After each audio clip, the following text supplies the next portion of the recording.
Hi, welcome to Live Right Tonight. I'm your host, Brandi, and here I have Jodi with us. How are you doing today, Jodi? I am fantastic. Thank you so much for having me. Thank you for joining. Please, can you tell us a little bit about yourself? Well, I grew up in... No, I won't do that to you guys. So, I'm a lawyer, and, I focus mostly in Metro Detroit, but I do a tremendous amount of work around the state as a lawyer.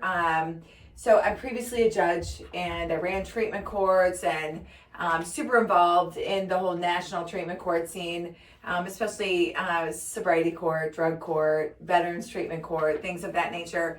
Prior to that, I was a Macomb County prosecuting attorney, so did that and absolutely loved it. Very involved with lots of issues. We're starting to see the opioid epidemic at that time really start to rear its ugly head. A lot of felony cases, a lot of sexual assault cases, interpersonal violence cases. I'm a survivor of domestic violence, and so a lot of familiarity with that. Worked in a shelter previously, did some law enforcement work, not as a law enforcement officer, but on some different committees and such. And so, the myriad of things that I've done, I also studied my master's in child development, divorce and step families.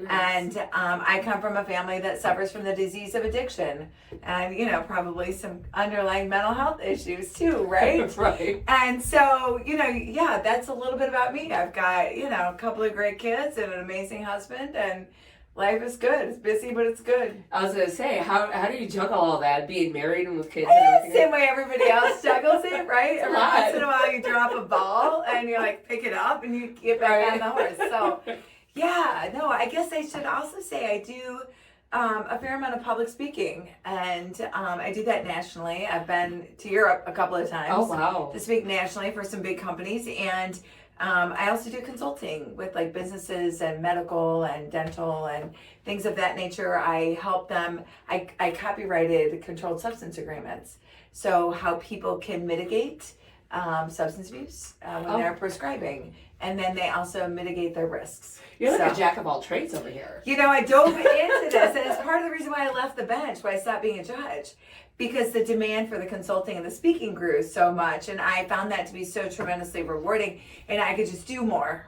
Right. I felt a greater impact there, even than being on the bench where you can do some really good work. And so COVID kind of slowed that down a bunch, but now it's starting to really ramp up again. So it's good. It's very good. Lots of good work to do out there. So what drove you into the field because, you did say that, you come from a family with that, through addiction. Now, is it the family aspect that drove you into doing what you did? What brings your passion into all the trades that you've literally just named off of? Yeah. What brought the passion for it? I don't know. I think that when you grow up with a family that suffers from addiction, a lot of it becomes very normative. So I didn't really realize that anything was wrong in some of the things that were happening and seeing. My grandfather died of complications related to cirrhosis of the liver. I have one uncle that's in recovery, and I have another one that was in recovery for a long time. And my brother, who's 15 months older than I am, has suffered from substance abuse issues, and his drug of choice was cocaine. And so, arrests and all of that. And, it was just kind of, wow, he's off the beaten path. And so it wasn't until I started getting into my education, and I actually was going to go to med school, and I took a neuropharmacology class, how substances impact the brain, how prescribed drugs impact the brain, and behavior. And I found that to be fantastically enlightening. And so I think that's where I just sort of started gathering information and funneling, and then I started working in a shelter for women, and I was working in a juvenile detention home, and I'm looking at all of these family systems, and the common themes were mental health and substance abuse. And so I started to recognize those themes in my own family. And the more I grew in my positions, my employment, being a prosecutor, you can do a lot, Right. You can do a lot there. a judge. You can do an awful lot. My background in the medical profession. So then I just started to see, wow, we can fix some of these things, and there's real problems with the way we're prescribing, what we're doing. And so I just said, I can do better. And so I took a leap of faith. In the middle of all of that, I had one girl on probation with me, and my goal was never to lose anyone. And I lost her. And so Paige's promise, Paige Mazurek, her mom, she goes to every speech with me. She's a big motivator as to why, because she was young, she was beautiful, she had everything going, and she got her wisdom teeth removed. And the rest was kind of history with all of that. So I think it's really a lot of those things combined that, I just felt like I needed to do my part. And we just keep going with that, just like you do. Right. So, yeah. That's awesome. So, if that makes sense, yeah. No, it honestly, it really does. Now, with going through everything, now, into the drug courts and stuff like that, have you ever had to deal with your own family? No, that would be a conflict. I wouldn't be able to. And most of the people that have suffered from substance abuse or mental health issues actually now live out of state. Oh. And so, peripherally, I look at those issues and intervene. They're all older now as well. And so, in different phases of recovery or relapse and, things like that. So, my stepson is in recovery. In fact, we just went down to Ann Arbor. I'm super giving him a shout out. He got his 1-year coin, and that's awesome. We are so very blessed at the work he's been doing. And so I think that's the closest thing to us right now. Okay. Is really watching him grow in his experience. And yeah. So, I have to say, it's everything that you have accomplished in your careers, and then growing up into a family of an addiction, and then still dealing with addiction. It's nice to see the passion that you have for it, because some people, I know for myself, I steered away for a long time. Yeah. I was like, I can't deal with it, just for the fact of all the drama, the hurt, just in general, the addiction alone steered me away. I was like, I can't deal with it. I don't even know how to fix it or even where to start. Right. So I backed away. And then when, my aunt, she got clean and she started doing things. And then when she wanted to open up a facility and do this and that, I was like, wow, okay.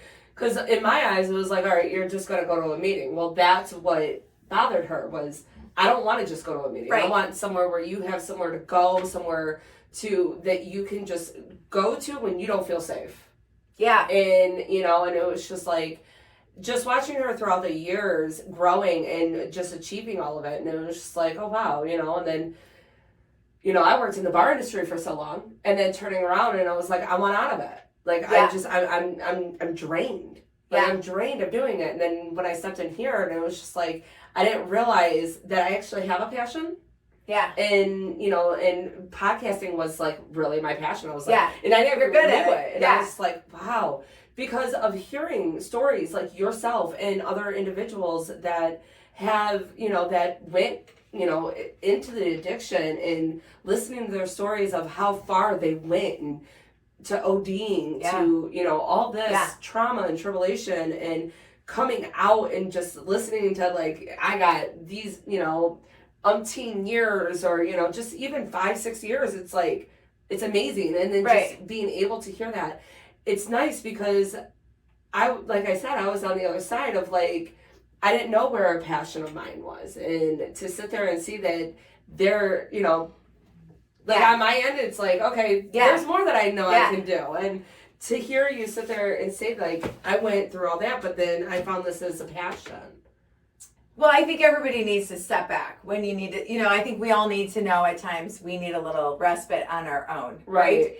And so COVID, to a certain extent, gave that to me because we couldn't go out and we speak. We couldn't, I started doing some webcasts and things of that nature, but it gave you that time to sort of breathe, and everybody had to focus on the micro at that point. My kids, my family, let's not die of COVID type of thing. And so that was a really good break for me. But when you look at all of this, like, I can't do what Brenda does. How she does this is amazing to me. Brenda can't practice law. So, I can talk to you about cases in Marquette, in different parts of the state, where someone who suffers from addiction or is in recovery calls me because they know I'm going to fight, right? Like, they know when they're on methadone, but they're in sustained long-term recovery, right? Yeah. But the court won't give them back their kid because they're testing positive for methadone. And, someone's got to go in there and do that. And sort of that's my lane. And so I think the synergy of all of us, the voice, from the podcast, spreading the message, knowing that we're out there, that there is hope out there, that, Live Right, there's a place to come if you for an event, or for the Battle of the Bands, or to grab some clothes or some food, or, whatever, when life seems a little bit tough, or when you think someone's not going to fight for you and you're going to lose your kid. I liken it to a wheel, and I have to be my spoke in the wheel. Right. But we all got to work on this together because we derive energy from one another. And, and so I think that synergy, being a part of that bigger system, is really what keeps me going, because when you start to get frustrated, or you start to not see change, or you have a doctor that just won't do something differently, doesn't get what's happening, or right. judge, or whatever the case may be, that's when I can pull from you. That's when I can pull from Brenda. That's when I can pull from, my stepson getting his 1-year coin, and be like, okay, no, we're still doing good stuff. We're still fighting the fight. Right. And that's the warrior, I think, in all of us innately. And when you just find that thing that, I think you keep looking, right? Right. And when you find that thing that wakes you up at night, that's when you know you're there. Right? When you love what you do so much that wakes you up at night, and you're writing things down, or, whatever crazy we do, that's good. That's powerful. That's driven. That's how we remain undaunted. Oh, yeah. Now, through the pandemic, you were still an attorney? Yes. Okay. So when the pandemic lifted, and you were still active in the field through the pandemic? Yes. Okay. What did you see the most? As far as issues, yeah, you saw a lot of restrictions on parental rights, and a lot of bias toward people that were, in different stages of recovery. A lot of fear, and weaponizing that fear during the pandemic. You saw a lot of overprescribing. Yeah, a lot. Right? That's crazy. Yeah. And so, obviously the data supports it as well. And we certainly saw a huge consumption of alcohol. And because everybody's home. Mm-hmm. Everybody's locked in. Nothing else to do. And so, you saw skyrocketing rates of domestic violence, skyrocketing rates of child abuse, and with all of that comes litigation. So there were just so many collateral consequences to the lockdown, That's crazy. Yeah. I always wondered, on that end of, what you guys see more of through that whole pandemic, because I know, I was going crazy in my own house. Yeah. And that was just me. My kids, me and my dog. It was I yelled at them every day. This is what you do. I'm not home. Yeah. I only got dogs. Yeah. I got kids. Oh my God. Yeah. I'm lucky I still have my therapist. Yeah. I was all Zoom. I'm I need you. Yes. But to see other people, in families and people that do deal with addiction and whatnot, I was always wondering, did it get worse? How did it, where did it go?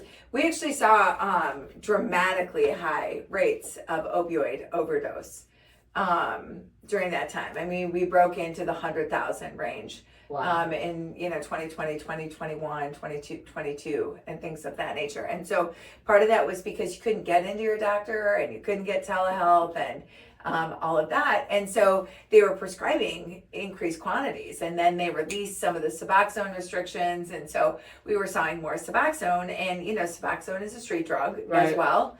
And it's a great back to a lot of different things, you know, to exacerbate your high. If you're using other substances, it goes great with alcohol. And of course, we know how it can level people off so they can actually take more. And so, there was a lot of negative that happened from being too close together. And so, you know, we're working our way out of that a lot still now. So my question, with you being a part of pretty much everything. I don't know about that. You've done a little bit of everything. Around, right? Yeah.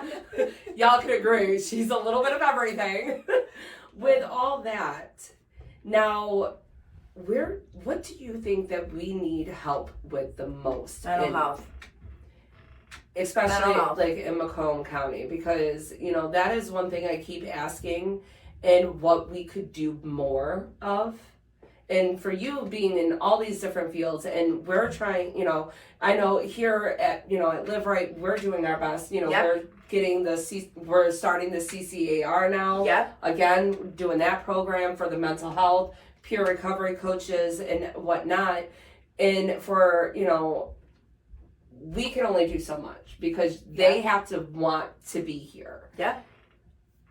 Like, what do you think, like, in society in general, like, is it you just find mental health being the biggest thing? I think mental health, and I think care coordination. I think there's a huge gap. So, you know, whether you put someone in substance abuse treatment, you know, inpatient treatment, or you put them in a mental health treatment facility, we're looking at massive co-occurring diagnoses. And so what do you treat first? And we need a lot more research on how that works and what works, and prescribing for some of those things. You know, sometimes when you have a serotonin deprivation, or certainly dopamine is so involved in all of this, you know, you need to get some attention, right? So that they can focus on the recovery, whether it's substances or it's mental health. But if you put someone into a treatment facility, inpatient treatment facility, and then they leave, the gap there, you know, we got to bridge that gap. There's got to be better and mandatory care coordination. And then, you know, we just need more. We need more. We need more placement. We need more accountability. We need less stigma. I hate stigma. Yeah. And somehow, you know, we've got to do a better job of educating and diagnosing. And I, you know, that's doing those things is for someone whose pay grade is much higher than mine. But I know that around the country, it's not just Macomb County, it's not Oakland, it's not just Michigan. Mental health has been decimated over the last, 25, 30 years. And we're stealing funds from that. And then we're seeing more shooters. We're seeing more acts of violence. And so I always say that substance abuse and mental health and violence of any kind, they don't occur in silos. Right? Right. They're all kind of commingled. Yep. And, look at the most recent shooter in Lewistown. He had underlying severe trauma and mental health issues, and yet he was able to get a gun. And then he acted out on hearing voices, seeing voices, all of that. There should have been an intervention, an extreme intervention, a long time before he ever got to that position. Right. And, a lot of people we know that use substances have underlying mental health issues, and that sort of precipitates that or exacerbates it. What came first, the chicken or the egg? And so we just really have to do a better job of destigmatizing these things. So, and, making a welcome environment. EAP programs, I do a lot of workplace. How do we prevent substance abuse and mental health? And then what do we do with it as opposed to just firing people? Right. You're positive, you're fired. No, that really doesn't get us anywhere, does it? And so, one of the things that I really focus on is not just, hey, here's what we have to change, but here's how you make the change. And so within these systems, we have to do a much, much better job of first identifying and then treating. Why do you think they took away, let alone not even taking away, but not activating the mental health as much as that they see it? The court, they all have to see that a lot of this, the craziness in our world is Who sees it? It's not my family. it's everywhere. It's not my family. I mean, I think that was the attitude a long time ago. You know, it's somebody else's family. It's somebody else's still, kid. Like, they still haven't even tried to progress with mental. I don't really know what precipitated all of that. I just know that as a budget measure in this state, way before I ever moved to Michigan, literally they cut funding. And within 24 to 48 hours, all these mental health facilities were closed and people were on the street. And so then you have people that are in need of care acting out in ways that harming themselves, harming others, you know, doing things to assuage the mental health need or those impulses and such. And then our jails and prisons became mental health holding facilities. Right. And many times are. And so I don't know how to get certain populations, certain politicians, elected officials, vote. You know, we've got to get them to pay attention to this. Yeah. And it doesn't seem like until something happens immediately to them, right, or in their community, it's not my kid, it's not my issue type of thing. I'm not one of them. And it's all of us. Yeah. It's all of us. And I, like you said, with the jails and the prisons, that's what I've noticed as well, is that people are getting locked up because of their mental illness and they're placed in jail, and then instead of treating them to, bettering them and treating them the way they need to be treated, they just let them back out. But within 48, 72 hours, they're right back in where they started with a higher bond and everything else. Yeah. And, and it's just like, why are we constantly it's just an Well, we have a gap there. It's all a replay. It's just replaying a tape over and over and over, because we're not helping this individual that needs mental help. Mm-hmm. And all you're doing is sitting him inside of a jail, not getting what he needs, the meds, the conversation, anything that he requires. And then you're letting him back out so that he reacts even more. Right. And all we're doing, and then not even that, he could be a homeless person, and it's the taxpayers that are paying for it. Mm-hmm. So the taxpayers are going to pay for it. Yeah, taxpayers are going to pay for a lot of this anyway. Right, but that's part of it. Surprises me. Why don't we take our money and put it into a mental health facility? And get that established? Yes, and you hit the nail on the head right there. Is we're putting a lot of money on the back end of everything. Yeah. The more we invest in education, early childhood education. Right? I mean, what happens when you have a young child who, I do school presentations and I've done consulting around the country, Newtown, Connecticut, right? Sandy Hook. One of the first big shootings that everybody really started to pay attention. They had me out not to talk about gun violence, but to talk about substance abuse, mental health, and how we can do better within the community system and in schools. And so, we create this system where multiple entities are working together. But, instead of working on the back end, something bad happens and now we have to do something. Someone's suffering from the disease of addiction and now we're going to give them, Narcan and Vivitrol and all that stuff on the back end. Yeah. Why aren't we putting systems in place in the front end? Lower socioeconomic status, racial minorities, communities, things of that nature. We've got to sort of equalize the playing field. In COVID, for example, there were all these low SES areas where these kids didn't have internet. So how are they supposed to go to school? So then they fall behind in school. Yeah. And then there's no catch up. There's no system for catch up. Now you have a kid that's 2 years behind or 3 years behind who's too embarrassed to go to school. Yep. You see that. We've got to, if we can start to fix that, then we're going to decrease criminogenic risk, which means the lower the probability that they're going to go out and commit a crime. Right. Because they need food, they're out of school, they're skipping school, truancy, they're locked up, all of that. What a lot of things that we talk about when you see increasing patterns of substance abuse and interpersonal violence, domestic violence in the home. What happens to that child that's in the home with domestic violence all night long? What is he not doing, he or she? Sleeping. Right. So when that kid goes to school the next day, he's tired. So what's he doing in class? Sleeping through the whole class, And now we've got classrooms where it's one teacher to 30, 35 kids, and no resources. What are you going to do when Billy is again? Wake up, wake up. Why are you sleeping? You can't wake in school. Go to the principal's office. Right. Until you're finally in detention. You're Instead finally of pulling them aside and be like, what's up? figuring out what's going on. Right. So one of the things that we do to help you. Yes. Yep. When a police officer responds to a domestic violence incident, we got to make sure that they notify the school also that Susie or Billy had a rough night last night, right? Let's get them some food and maybe some rest. And so those front end type of systems are the things that are severely lacking.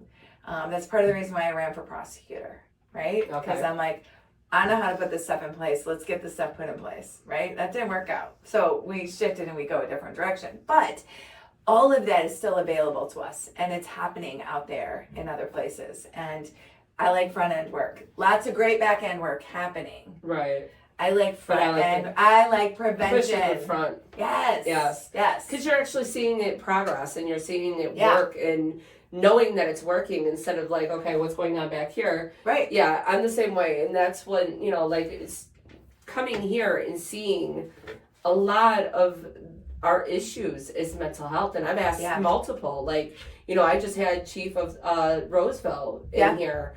And, you know, and that was one of his things, mental health.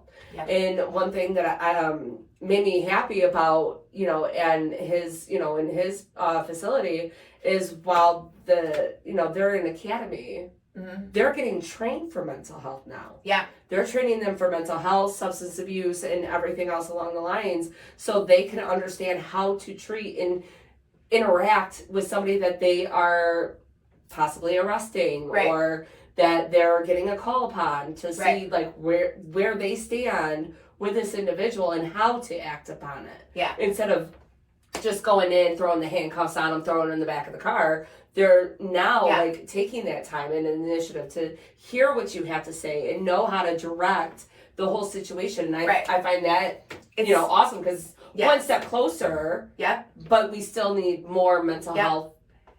Yeah, because the problem then becomes what do you do with them? Yeah. You know, so we've done this early intervention. Now what? Right. Where do we put them?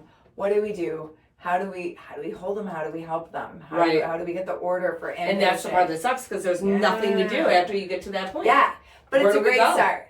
Like it's a great front end start. And we look at places like Dayton, Ohio, who has this, I think it's called the COPE program, the Community Opioid Action Team. And Dayton used to have the #1 drug overdose rate in the country.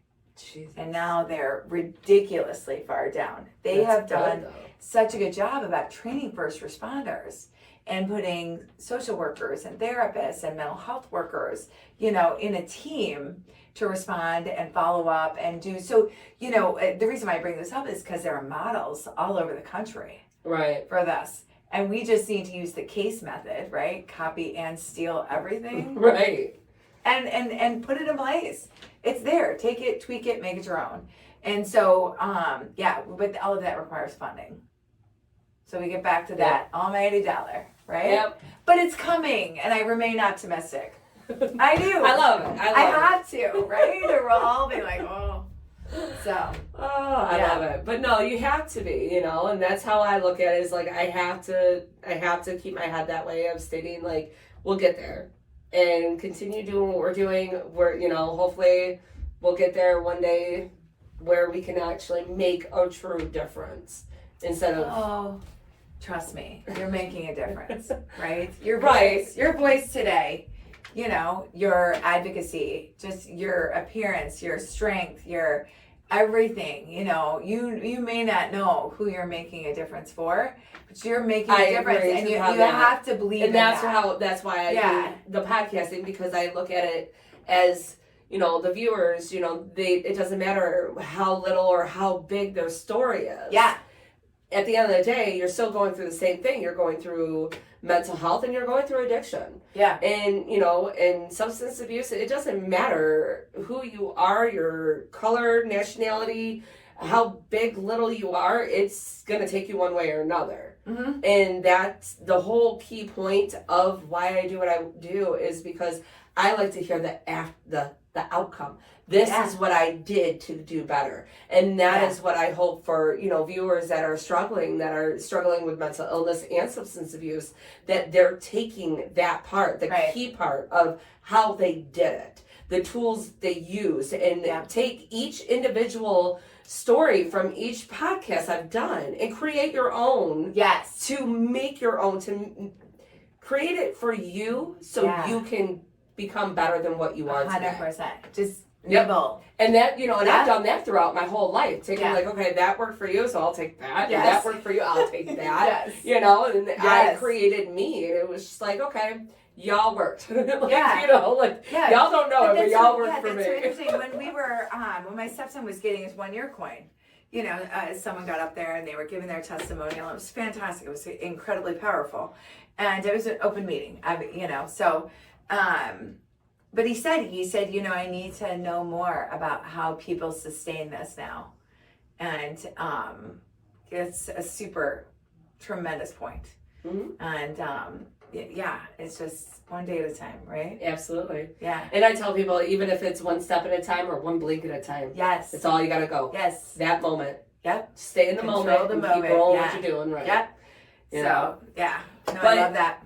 I do know that you're a busy lady, and one thing I do want to ask you before we wrap it up, if you have one advice to give to our viewers today with mental illness, substance use, and just living in general, what would it be? Reach out. Don't be afraid. Reach out. Pick up the phone, call, knock on the door, walk through the door. It doesn't matter where you go. Come here, go to a local police department, tell them you need help, call a family member, call a friend, reach out. There are so many resources out there, and they may not be able to help you right away, but they'll get you to someone that can help you. And do not be ashamed. Do not be silent. There's nothing wrong with you that can't be healed or fixed and corrected, treated. So don't be shy. Reach out. It's okay. We've all got something. We all have something we need help with. And someday, if you reach out, you take the time to get healthy, you'll be able to give back. And that's powerful. Yep. That's super powerful. So I've always told people, don't ever feel embarrassed to ask for help, because a real person, a strong individual is the one that will ask. Yeah. It's the weak ones that won't say anything. Yeah. So be a strong, independent person. 100%. It's just reach out. It's okay. It's okay. Yep. So good question. Thank you. Good. Thank you. So yes, thank you again for joining me today. I loved our conversation. I hope people, I hope everybody enjoyed our conversation and was able to get a little bit of, something out of every conversation that we've had. We did go through a lot, and I love it. I love it. Yeah. I love when somebody could just keep rolling. It just it makes me happy, because it's like, okay, got that question answered, that one. Just keep going. You got this.